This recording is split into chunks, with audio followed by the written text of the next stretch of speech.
Yes, now we can discuss about carbon nanotubes. What are carbon nanotubes, how it will be worked, and what are the benefits, and how it will be useful. Those things we can discuss now. Carbon nanotubes. Carbon nanotubes are tubes made of carbon with diameters typically measured in nanometers. Carbon nanotubes, often referred to single wall carbon nanotubes with diameters in the range of nanometer.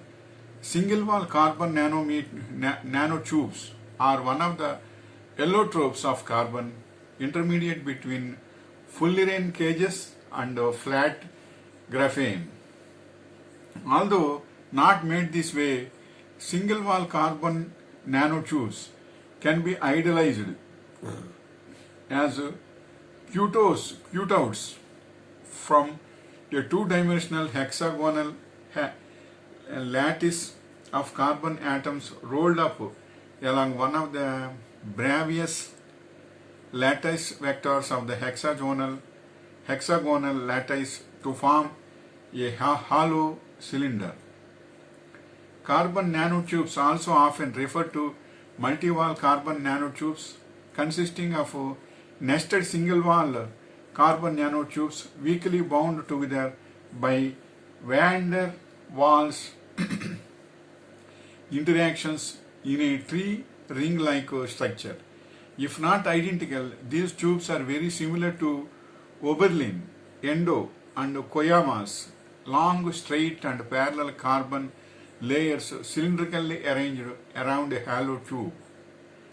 Carbon nanotubes can also refer to tubes with an underdetermined carbon wall structure and diameters less than 100 nanometers. While nanotubes of other compositions exist, most research has been focused on the carbon ones. Therefore, the carbon qualifier is often left implicit in the acronyms, and the names are abbreviated NT, SWNT, and MWNT. The length of a carbon nanotube produced by common production methods is often not reported but is typically much larger than its diameter.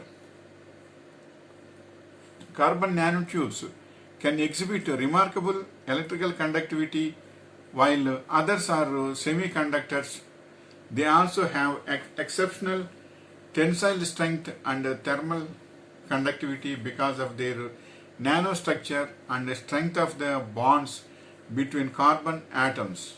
Rolling up a hexagonal lattice along different directions to form different infinitely long single wall carbon nanotubes shows that all of these tubes not only have helical but also translational symmetry along the tube axis, and many also have non-trivial rotational symmetry about this axis. A special group of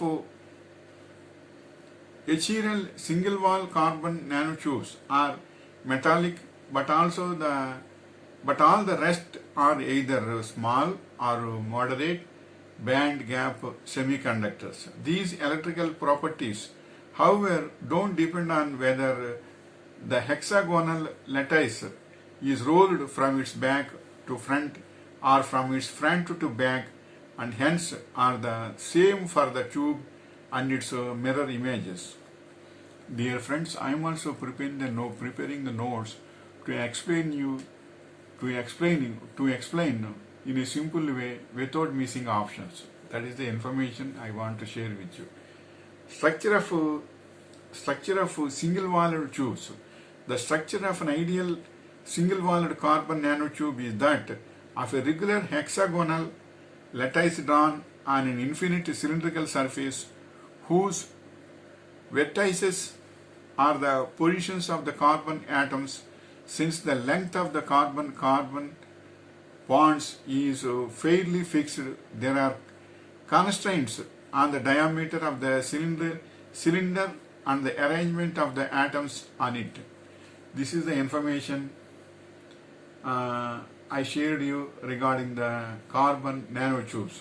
It will be very useful to so many things, especially in medical also. In medical field also, nanotechnologies are using very well. This is the information I want to share with you. Wishing you all the best.